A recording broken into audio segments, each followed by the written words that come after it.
Assalamualaikum warahmatullahi wabarakatuh. Jumpa lagi dengan diskusi kita. Malam ini kita akan berdiskusi terkait dengan pemilu kita di 2024. Tema yang akan kita angkat malam ini adalah keniscayaan curang dalam pemilu di 2024 nanti. Bersama kita sudah hadir Bang Oscar Fitriano dari LPP Surak. LPP Surak ini kepanjangannya adalah Lembaga Pemantau Pemilu Suara Rakyat. Beliau adalah ketua dari LPP Surak. Dan bersama kita pula juga hadir pemerhati pemilu, Bang Anang. Ya. Bang Anang ini sudah malang melintang dalam dunia kepemiluan dan beliau juga beberapa kali pernah menjadi anggota komisioner di salah satu kota.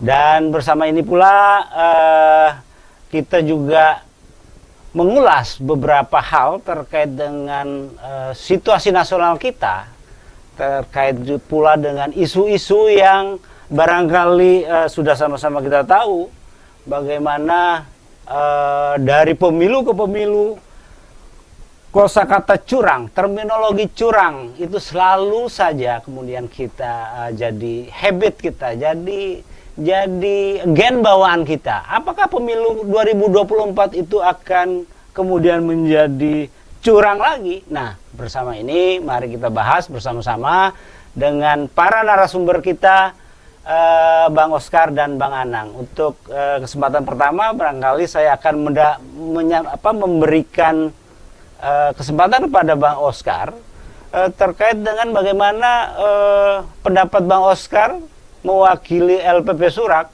dengan beberapa isu yang minggu ini mengemuka di media sosial, terutama khususnya dari yang disampaikan oleh perkumpulan warga negara untuk pemilu jurdil.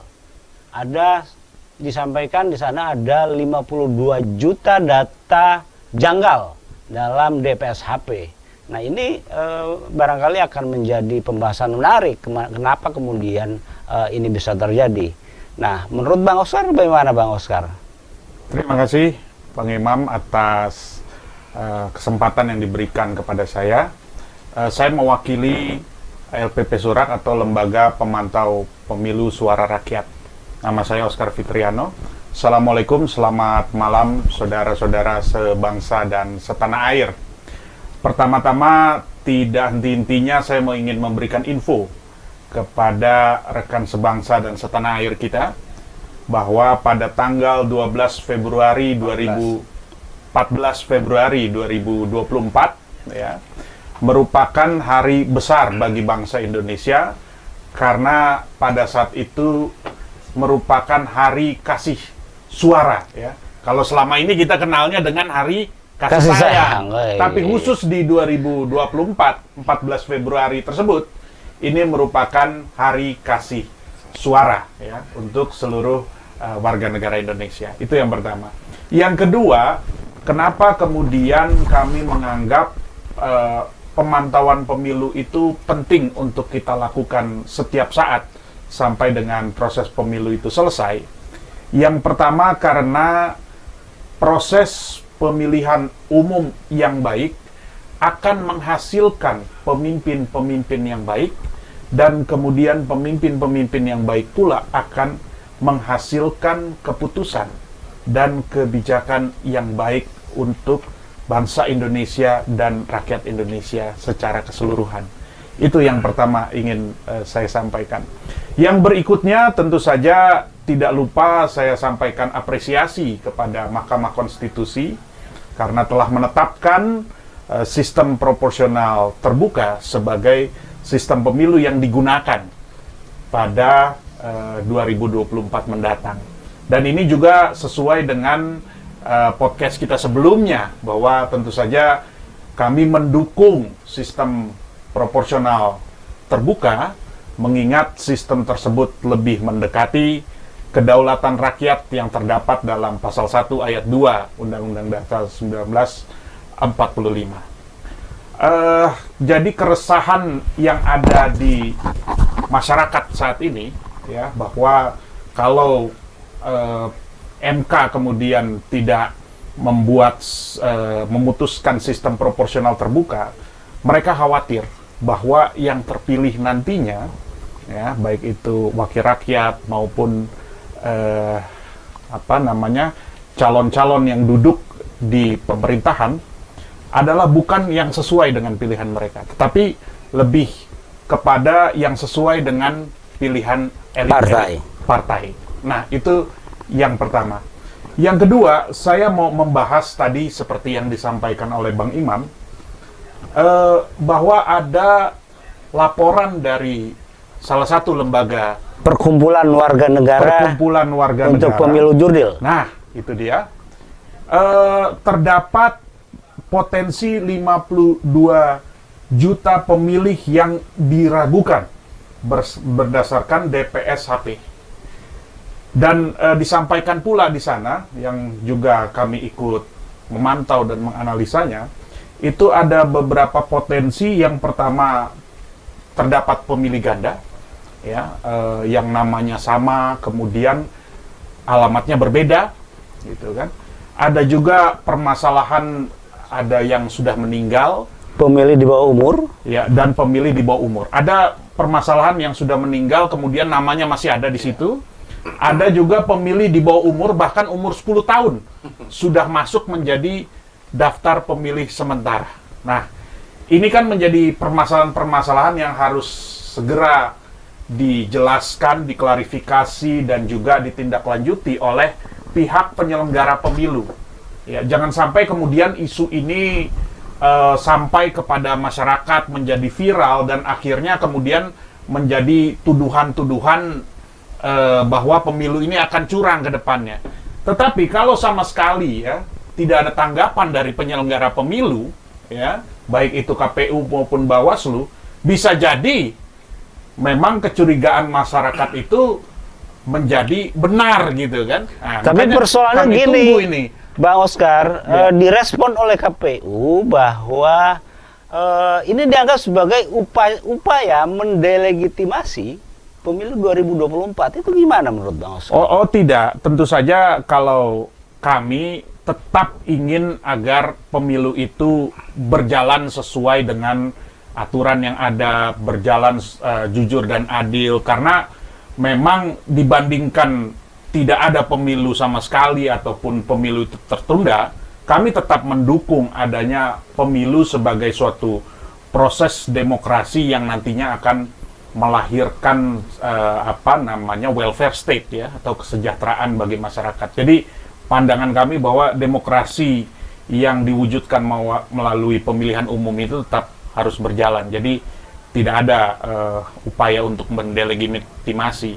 Tapi kan kami adalah pemantau, dan pemantau itu berhak dong menyampaikan keresahan yang ada di masyarakat mengenai daftar pemilih sementara ini, gitu kan. Ya, dibuktikan saja bahwa apa alasannya kemudian ada nama yang sama dengan alamat yang berbeda, ya, dengan tanggal lahir yang sama. Apa yang menjadi klarifikasi dari itu? Kenapa kemudian ada nama kurang dari 2 huruf misalnya? Itu ada banyak juga itu kalau. Iya, itu juga harus dijelaskan secara teknis oleh penyelenggara pemilu, apakah KPU ataupun Bawaslu, ataupun mungkin juga ini perlu diklarifikasi dengan data yang ada dari Dukcapil, ya kan? Nah, yang jelas masyarakat harus paham apakah 52 juta pemilih yang diragukan itu sebenarnya adalah sah, atau memang ini adalah suatu permainan yang kemudian bisa mencederai pemilu yang jurdil. Itu yang pertama ingin saya jelaskan. Yang kedua, ya, bahwa di tahun 2024 ini memang ada potensi bahwa terjadi perjokian daripada caleg. Ini saya istilahkan seperti inilah, ya, bahwa ada potensi perjokian. Perjokian seperti caleg. apa itu, Bang Oscar? Jadi yang didaftarkan oleh para partai politik daftar caleg saat ini bukanlah caleg yang nanti akan benar-benar maju dan bertarung di dalam pemilihan umum. Karena ada masanya ketika daftar caleg ini bisa diganti, ya, bisa diganti oleh orang lain pada saat mendekati pemilu. Jadi yang sekarang ini belum pemain utama lah kalau di dalam tim sepak bola itu, masih joki, bisa berarti joki dulu sementara. Joki. Dan biasanya ditempatkan bukan jagoan-jagoan utamanya daripada partai politik gitu ya. Nah, kemana jagoan utamanya? Jagoan utamanya nih masih menjadi incumbent daripada partai politik di posisi pejabat negara seperti wali kota ataupun bupati, ya, gubernur, kemudian juga di pejabat-pejabat aparatur sipil negara, di mana ketika nama mereka masuk menjadi caleg, kemudian dia harus mengundurkan diri kan dari jabatan-jabatan tersebut, ya. Jadi dia masih memanfaatkan waktu, ya, ketika masih menjabat ini, ya, kira-kira analisis dari kami adalah menggunakan jabatannya untuk berkampanye. Masih boleh kan, karena dia tidak mengundurkan diri dan tidak terdaftar sebagai daftar caleg. Ini baru asumsi ya, asumsi yang berpotensi. Berpotensi dong. Itu kan harus kita duga juga, ada potensi kecurangan seperti itu kan harus kita duga dari sekarang sebagai salah satu bentuk preventif yang early warning yang harus kita sampaikan kepada masyarakat. Ini potensi terjadi gitu. Nah, sehingga ke depan masyarakat akan melihat bahwa banyak sekali terjadi pejabat menggunakan fasilitas-fasilitas negara yang seharusnya untuk kesejahteraan masyarakat ini dipakai oleh para pejabat yang nantinya akan menjadi caleg, kemudian untuk kepentingan kampanyenya dia, ya. Dan ini tentu tidak sesuai dengan prinsip semangat daripada pemilu yang jurdil maupun good governance dari penyelenggaraan pemerintahan. Itu potensi yang kedua. Kemudian yang ketiga, saya juga menyoroti apakah sudah seluruh masyarakat pemilih ini, sebangsa dan setanah air ini, mengetahui tata cara atau proses pemilihan umum di tahun 2024. Prosesnya panjang, ya, dan digabung semuanya. Ada pemilu legislatif, ada pemilu DPD, ada pemilu presiden, ada juga kemudian pemilu kepala daerah, ya, atau pilkada yang sama ini kita kenal.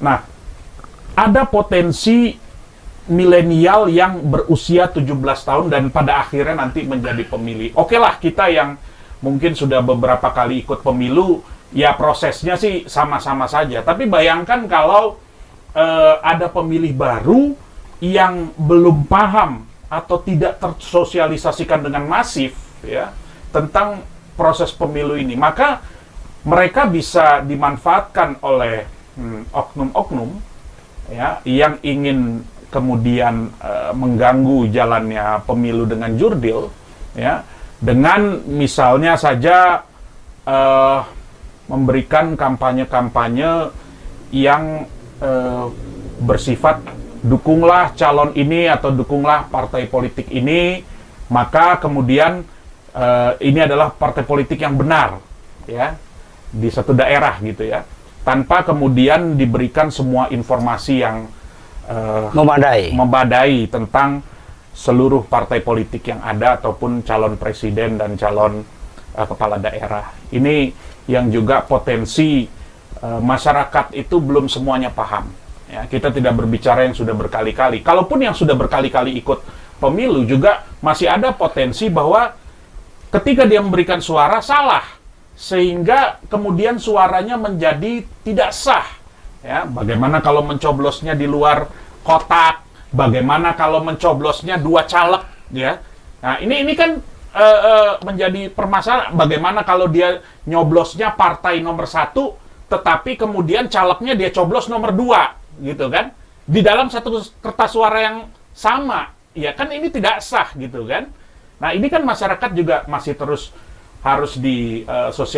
Sosialisasi. Dan memang saya lihat baik itu dari sosial media maupun media mainstream yang lainnya seperti televisi dan ini, saya rasa penyelenggara pemilu masih kurang memberikan informasi ataupun sosialisasi yang masif kepada masyarakat. Ya, ingat bahwa Indonesia itu dari Sabang sampai Merauke, gitu kan? Ya, yang saudara-saudara kita yang berada di terluar, ya, baik itu dari di barat maupun di timur, ini masih memerlukan sosialisasi tentang pemilu ini. Belum lagi jutaan pemilih baru yang kemudian akan mengikuti pemilihan umum untuk pertama kalinya. Ya, nah.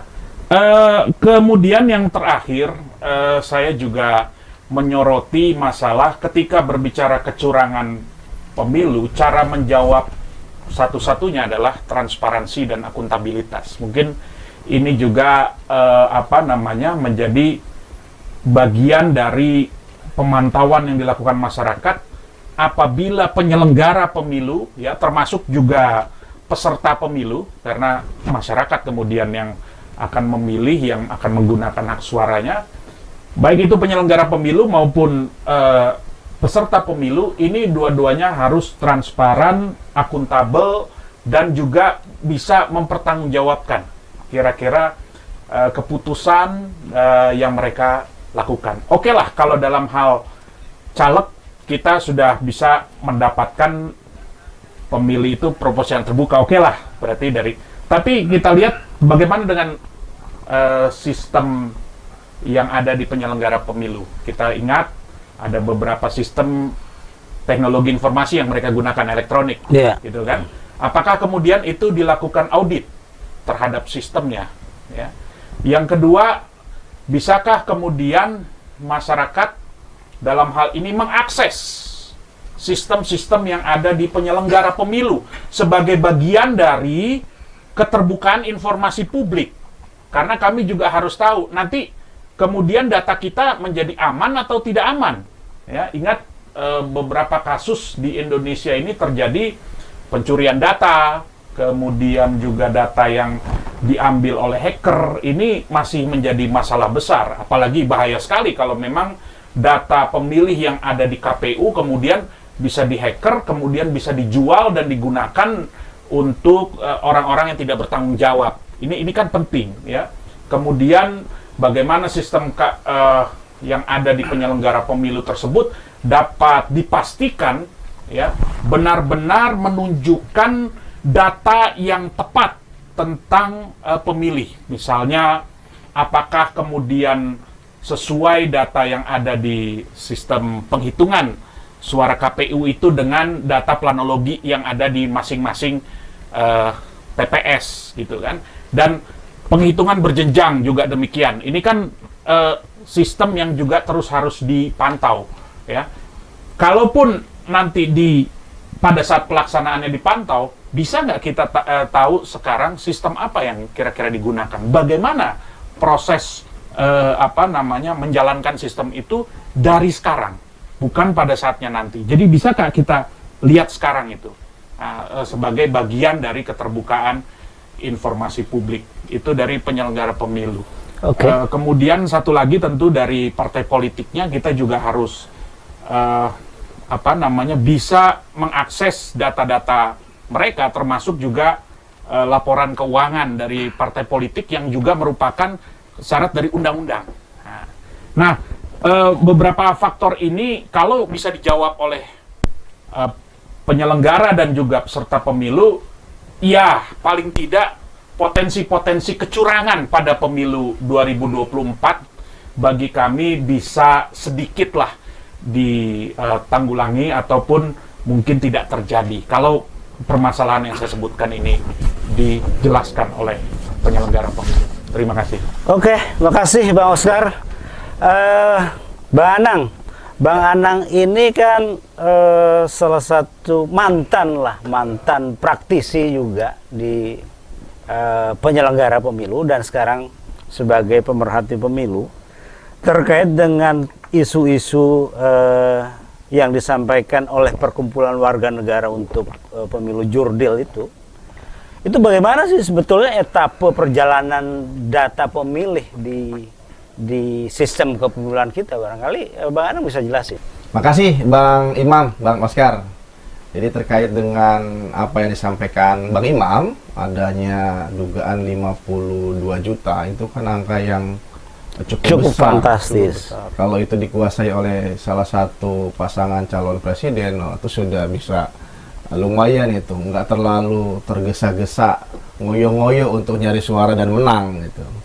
Tapi kalau dari pengalaman yang saya miliki gitu, jadi proses penataan pemilih itu bersumber dari DAK 4. Jadi DAK Kementerian Dalam Negeri itu, kemudian agregat kependudukan diberikan kepada KPU, kemudian KPU menyisir proses itu semua.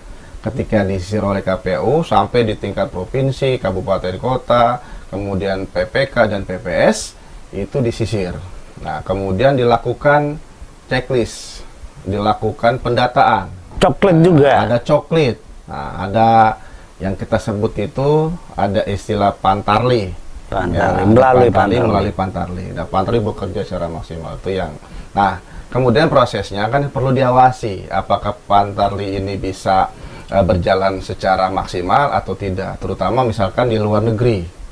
Nah, itu kan sulit. Bagaimana misalkan di luar negeri, di daerah-daerah yang para pekerja kita, para buruh kita yang ada di luar negeri. Nah, mungkin angka-angka itu juga kan perlu ada pengawasan dari Bawaslu untuk melakukan hal yang demikian. Nah, kemudian masuk ke daftar potensi pemilih potensial itu, pemilih potensial DP4. Nah, kemudian datanya disaring lagi gitu ya. Ini tahapannya memang agak-agak panjang gitu. Karena memang sumber data ini kan jadi seksi nih. Kenapa jadi seksi? Ya tentu tadi yang kalau kemudian bicara kecurangan data, maka sumber data itu sangat penting karena pemilu dalam angka itu juga menurut sebagian orang itu sangat-sangat dinamis. Siapa yang menguasai angka, siapa yang menguasai pemilih, ya maka potensi pemilunya, kemenangannya akan sangat mudah didapat. Nah, ketika bicara soal penetapan daftar pemilih sementara, nah ketika sudah dicoklit oleh para petugas mulai berjenjang dari PPS, kemudian PPK, kemudian kabupaten kota, provinsi sampai dengan tingkat nasional.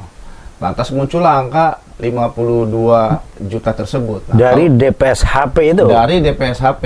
Tapi kalau kemudian kita lihat sebenarnya HP itu kan daftar pemilih sementara hasil perbaikan. Nah, jadi bisa saja dalam prosesnya ketika diperbaiki ada yang kurang, ada yang berlebih. Nah, tetapi potensi ini perlu dicermati secara baik, sehingga dugaan-dugaan sangka-sakwa terhadap penyelenggara pemilu itu seperti Bang Oscar sampaikan, mesti diberikan ruang cukup kepada penyelenggara untuk menjelaskan. Lagi-lagi kuncinya transparansi dan akuntabilitas publik. Tapi persoalannya yang kita dengar ini Bang Anang, bahkan KPU merespon apa yang disampaikan oleh perkumpulan warga negara untuk pemilu jurdil ini dengan respon yang agak kurang pas gitu loh.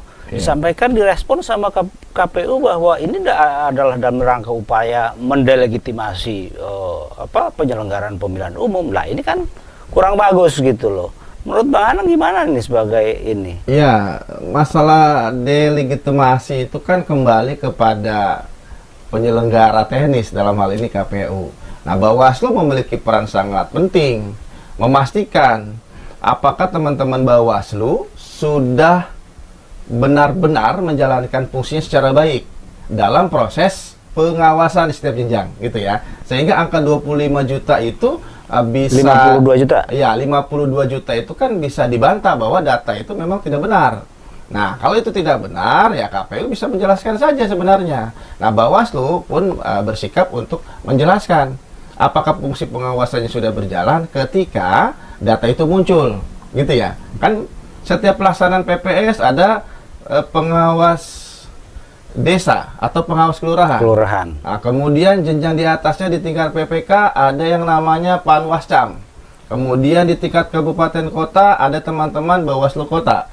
Pun di Bawaslu provinsi sampai dengan Bawaslu RI. Nah, jenjang ini yang kemudian apakah teman-teman Bawaslu itu menemukan adanya kejanggalan dalam proses pemutahiran data pemilih yang dilakukan oleh petugas Pantarlih dari mulai tingkat yang paling bawah sampai dengan tingkat yang lebih tinggi di tingkat nasional, sehingga hasil perbaikan itu saya tidak tahu lagi apakah nanti kemudian ada hasil perbaikan satu atau ada hasil perbaikan kedua. Nah, tapi yang jelas memang isu soal pemilih ini menjadi seksi, dan lagi-lagi setiap pemilu ke pemilu itu perlu ada perbaikan. Di negara-negara maju misalkan gitu, ada satu istilah itu one personal identity. Jadi ketika orang meninggal, orang lahir secara jelas sudah terdaftar. Nah, di kita kan masih belum nih. Kita masih coklit lagi. Kemudian bahkan sempat viral petugas Pantarlih harus mendatangi kuburan untuk memastikan apakah orang ini benar-benar hidup lagi atau mati lagi. Kan kita berkelakar bahwa pemilu itu tempatnya orang mati hidup lagi gitu. Jadi ketika sudah didata, dia sudah meninggal, tapi namanya masih muncul. Nah, ini kan hidup lagi nih. Ini kan jadi menarik. Sampai petugas Pantarlih dibikin meme gitu ya, lagi mencatat di patok kuburan gitu. Nah, ini kan juga kritik yang sangat pedas sebagai penyelenggara pemilu untuk memastikan bahwa proses pendaftaran pemilu itu benar-benar maksimal dilakukan oleh penyelenggara. Dan Bawaslu memiliki peran penting dan strategis untuk memastikan proses yang kemudian dilakukan teman-teman Pantarlih itu sesuai dengan ketentuan peraturan perundang-undangan. Saya kira itu, Bang Imam. Iya, tapi dari Bawaslu, dari mulai kita dengar isu soal 52 juta itu belum ada respon atau tanggapan terkait dengan persoalan ini. Ini memang ranah Bawaslu atau KPU nih, Bang Anang? Ya, kalau untuk pengawasan tentu di Bawaslu ya. Jadi Bawaslu itu kan memiliki kewenangan. Ketika memang menemukan adanya dugaan data yang tidak sama gitu kan, Bawaslu bisa merekomendasikan untuk dilakukan perbaikan atas data yang kemudian disampaikan tadi. Misalkan saya belum update terakhir ya, berapa jumlah pemilih sementara yang kemudian diumumkan oleh KPU. Nah, sehingga teman-teman Bawaslu hasil temuannya bisa melakukan. Nah, seingat saya gitu, Bawaslu itu kan bertugas memastikan prosesnya secara baik dan benar. Satu, misalkan variabel ukurnya adalah masih ada nggak gitu ya, yang tadinya tidak boleh memilih jadi memilih, yang tadinya memilih jadi tidak memilih. Contoh, kalau sudah pensiun, apakah boleh memilih? Ya, gitu kan, bagi TNI Polri. Atau anak di bawah umur yang tadinya 16 ke 17 yang tadinya tidak memilih kan pasti boleh memilih karena itu potensial. Nah, jadi Bawaslu seingat saya, setahu saya, dan saya pernah menjadi penyelenggara pemilu dalam hal ini Bawaslu di tingkat kota itu fungsinya dijalankan gitu. Jadi kalaupun nanti ada temuan angka itu ya memang sejauh ini kadang-kadang kalau kita perhatikan Bawaslu itu sulit sekali mendapatkan akses dari teman-teman KPU. Seperti ada istilah Tom and Jerry gitu. Ketika minta data, kita minta data by name by address, yang dikasih by number gitu. Itu kan ada ketidaksinkronan, tidak ada matching, tidak ada chemistry antara, padahal undang-undangnya sama loh. Bahwa penyelenggara pemilu itu adalah Bawaslu dan KPU. Dan DKPP. Nah, ketika ini jadi sama ukurannya, mestinya antara KPU dan Bawaslu itu beriringan jalannya. Nah, sehingga masyarakat melihat, publik melihat bahwa penyelenggaraan pemilu atau keniscayaan kecurangan itu bisa dihindari. Ya, mudah-mudahan sih. Jadi Bang Imam ngasih judul ini kan luar biasa provokatif ini kan. Tetapi ini menjadi satu catatan penting bagi siapapun agar proses kecurangan itu kita bisa minimalisir atau kita bisa kurangi dengan keterlibatan seluruh masyarakat melihat, memantau dan memperhatikan itu. Alhamdulillah ada Bang Oscar di sini ya. Ini kan bagian dari NGO yang punya komitmen terhadap suksesnya penyelenggaraan pemilu di 2024. Saya menarik kata-katanya itu ya.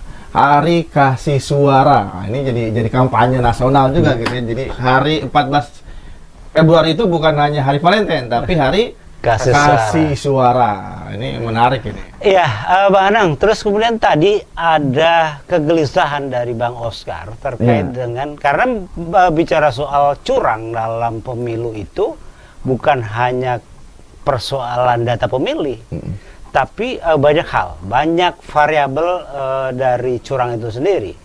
Salah satunya tadi disampaikan oleh Bang Oscar, kegelisahan terhadap persoalan joki-menjoki dalam daftar caleg sementara di 2024. Pandangan Bang Anang terhadap persoalan ini sebagai salah satu mantan praktisi yang sekarang jadi pemerhati pemilu itu seperti apa, Bang Anang? Iya, saya kira Bang Oscar ini kan melihatnya kalau dari sudut pandang saya ini sudah agak jeli ke depan gitu. Tapi dari pengalaman yang saya temukan, jarang sekali joki-penjokian itu, karena memang resiko yang dia ambil itu bukan pada penyelenggaraannya. Kalau KPU hanya menerima dari daftar calon yang diajukan oleh partai politik. Nah, kemudian kita mengalami satu kemudian disebut dilematis informatif ketika ada beberapa teman-teman yang mengajukan judicial review terkait dengan sistem pemilihan, apakah tertutup dan terbuka. Walaupun sekarang kita sudah mendapat kepastian bahwa pemilihan kita masih dengan cara yang lama, yaitu proporsional terbuka, dan ini diapresiasi oleh banyak pihak gitu ya. Nah, tetapi saya tidak menemukan, Bang Imam, terkait dengan joki-menjoki itu. Kenapa? Karena partai politik sudah mengusulkan nih si A, si B, si C dan segala macam. Nah, ketika sudah mengusulkan, KPU belum menentukan dari DCS menjadi DCT. Dari daftar calon sementara menjadi daftar calon tetap. Nah, ketika ada daftar calon tetap, biasanya KPU itu memberikan informasi kepada partai politik. Nah, tetapi kemudian persoalannya, apakah teman-teman Bawaslu diberikan akses untuk bisa melihat syarat kelengkapannya, gitu ya, syarat kelengkapan dari masing-masing calon yang diajukan oleh partai politik, gitu. Sehingga saya itu sama dengan data pemilih, bahwa Bawaslu tidak diberikan ruang untuk bisa mengawasi setiap calon yang diusulkan partai politik. Nah, pertanyaannya kemudian, ada potensi terkait dengan calon-mencalon, ya sah-sah saja, karena memang ruang itu sangat terbuka, ruang itu sangat terbuka lebar ketika si partai politik itu hanya mencalonkan ya orang-orang yang bisa diganti di tengah jalan, ketika ada calon-calon yang memang dijagokan untuk menjadi calon-calon jadi. Tetapi sepengetahuan saya dari beberapa literasi, kemudian pengalaman, sangat kecil sekali gitu. Tetapi potensi itu mungkin ada saja. Dan ini juga menjadi catatan bahwa partai politik, penyelenggara, yang mestinya diberikan ruang dong kepada teman-teman Bawaslu agar partai politik ketika mencalonkan A, B, C itu sesuai dengan daftar urut tadi, itu diberikan ruang sehingga syarat-syaratnya. Jadi kalau yang penting di situ sebenarnya. Jangan-jangan sesuai dengan aturan, ini orang nggak punya ijazah lagi, gitu ya. Nah, persoalan itu yang kemudian mengemuka di akhir-akhir minggu ini kan, Bang Anang, terkait dengan bagaimana Bawaslu tidak diberikan akses terhadap data calon sementara oleh KPU. Sampai kemudian kita dengar bahwa Bawaslu akan memperkarakan KPU jika kemudian akses itu tidak diberikan, gitu loh. Ya. Nah, ini kan menjadi persoalan yang kemudian keresahan salah satunya tadi disampaikan oleh Bang Oscar terkait dengan perjokian itu jangan-jangan benar terjadi karena memang ya. Situasinya seperti itu. Artinya kalau saya melihat justru kan Bawaslu menjalankan fungsi perannya, gitu ya. Ketika fungsi peran itu dimiliki oleh Bawaslu, maka Bawaslu punya semacam tugas dan wewenang yang diamanahkan oleh peraturan perundang-undangan 717 itu untuk mengawasi. Cuman kan kemudian persoalannya apakah KPU bisa memberikan data itu? Itu kan persoalan itu sendiri tuh. Nah, kalau kemudian tidak, ya silakan saja, ada mekanisme yang kemudian diatur. Nah, kalau kemudian ada mekanisme hukum terkait dengan apa yang disampaikan Bawaslu, ya Bawaslu punya kewenangan. Misal, apakah ini bisa jadi bisa dijadikan temuan dugaan adanya pelanggaran administrasi dari segi penanganan syaratnya, Atau bisa juga ini didorong kepada adanya dugaan etik. Nah, ini ranahnya Bawaslu untuk melakukan ini kan begitu. Nah, kita masyarakat dan pemerhati yang menginginkan asas transparansi tadi gitu. Lagi-lagi apa yang disampaikan Bang Oscar. Yuk, pemilu sekarang ketika kita gelisah atas adanya dugaan yang nantinya potensi kecurangan dan keniscayaan itu, ya saya pikir akan terbantahkan ketika KPU dan juga Bawaslu di penyelenggara pemilu ini memiliki semacam komitmen atas transparansi dan akuntabilitas. Ketika Bawaslu menjalankan perannya, ya silakan. Akan ada kewenangan hukum yang dimiliki oleh Bawaslu. Ketika ini ada dugaan pelanggaran administrasi atau ada dugaan kode etik, ya silakan Bawaslu menjalankan peran itu. Nah, kita sebagai pemerhati, kami mungkin Bang Oscar juga mendorong ya, agar transparan sehingga joki itu tidak terjadi. Kalau misalkan daftar calon sementaranya itu dipampang gitu ya. Ini partai A 1, 2, 3, 4, 5 sesuai dengan jumlah dapil kursinya. Partai B juga seperti itu gitu. Sehingga pada saat penentuan daftar calon tetap, nah kita lihat ya. Jangan-jangan Bang Imam di partai A nomor 1. Nah, itu calon biasa tuh, calon boneka kan. Calon intinya Bang Oscar kan, karena Bang Oscar itu elit partai. Bang Imam ya awalnya cuma nomor sepatu lah gitu. Nah, ketika sudah diganti ya perjokian itu ya mungkin itu yang dimaksud. Tapi masyarakat akan mengontrol tatkala KPU memajang, memampang lah gitu ya, daftar calon sementara itu ke publik. Sehingga publik bisa melihat secara utuh, oh iya ini calon-calon yang akan kita pilih secara sementara. Dan akan ditetapkan ketika sudah menjadi calon tetap. Nah, saya kira itu bagaimana? Baik kawan-kawan, jadi itu tadi yang disampaikan beberapa pandangan dari Bang Anang selaku pemerhati pemilu yang juga pernah menjadi penyelenggara pemilu terkait dengan keniscayaan curang dalam pemilu kita. Kalau keniscayaan konflik itu pasti, karena tidak ada yang namanya pemilu itu tanpa konflik. Tapi keniscayaan curang itu menjadi hal yang barangkali harus kita waspadain bersama. Sebagai penutup barangkali saya akan minta closing statement dari Bang Oscar. Bagaimana seharusnya agar kemudian keniscayaan curang itu nggak terjadi di pemilu 2024, Bang Oscar. Baik, terima kasih Bang Imam dan juga Bang Anang atas tadi pemaparannya. Yang pertama perlu kami jelaskan bahwa tidak ada niat kami sama sekali dari lembaga masyarakat ingin mendelegitimasi pemilu. Justru kami ingin mendorong supaya pemilu itu berjalan dengan jujur dan adil dan prosesnya lancar sebagaimana telah ditetapkan undang-undang. Jadi itu pernyataan saya yang pertama. Yang kedua adalah bagaimana kemudian para penyelenggara pemilu dan pesertanya tentu saja ini lebih banyak berkomunikasi dengan rakyat. Toh jalurnya sudah banyak, sosial media, media mainstream ya, untuk menjelaskan permasalahan-permasalahan yang mungkin timbul. Ya, tentu saja agar masyarakat tidak khawatir, agar masyarakat tidak gundah gulana, bahkan kemudian menjadi potensi masyarakat untuk akhirnya tidak ingin mengikuti pemilu, ya. Tentu sosialisasi yang sangat masif harus dilakukan oleh penyelenggara pemilu juga peserta pemilu. Saya sebutkan saat ini ada potensi kecurangan di 2024, beberapa yang saya sebutkan tadi, dan masih banyak daftar list kita yang lain, mungkin di podcast berikutnya bisa kami sampaikan. Ya, secepatnya untuk penyelenggara pemilu melakukan koordinasi dan kemudian menjelaskan kepada publik. Ini masalahnya apa, klarifikasi, ya. Kemudian kalau ini tidak benar ya sampaikan tidak benar, agar masyarakat kemudian tidak menduga-duga bahwa oh ini ada rekayasa atau ada praktek kecurangan yang sedang dilakukan oleh para penyelenggara pemilu, apakah KPU ataupun Bawaslu yang kemudian melakukan pengawasan gitu kan.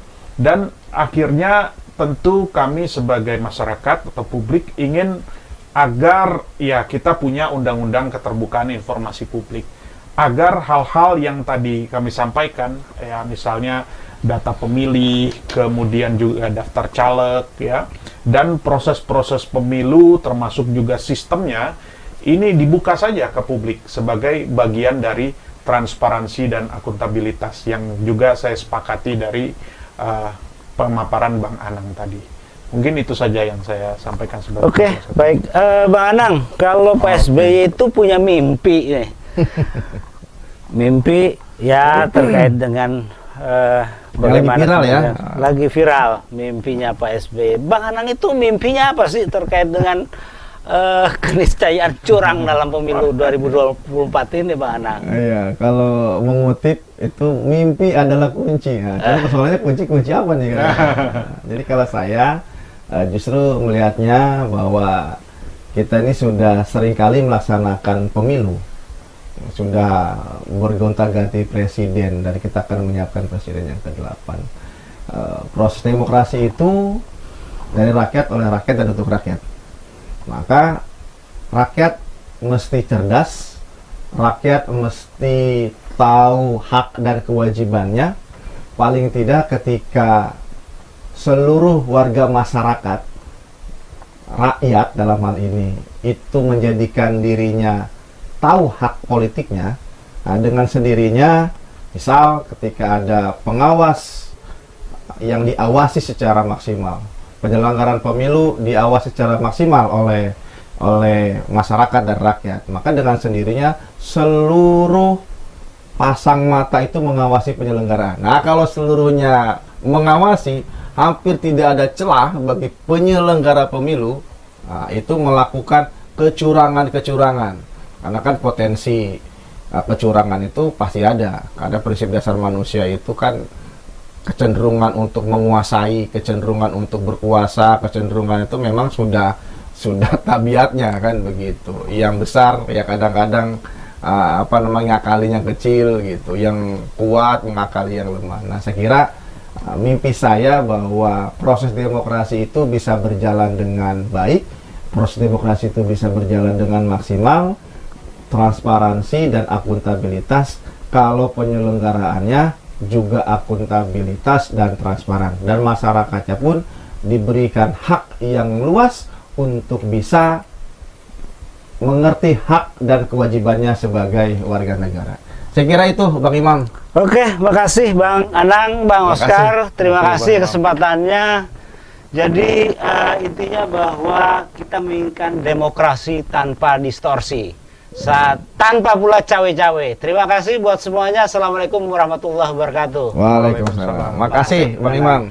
Bang Imam, makasih. Bang Oscar, makasih. makasih.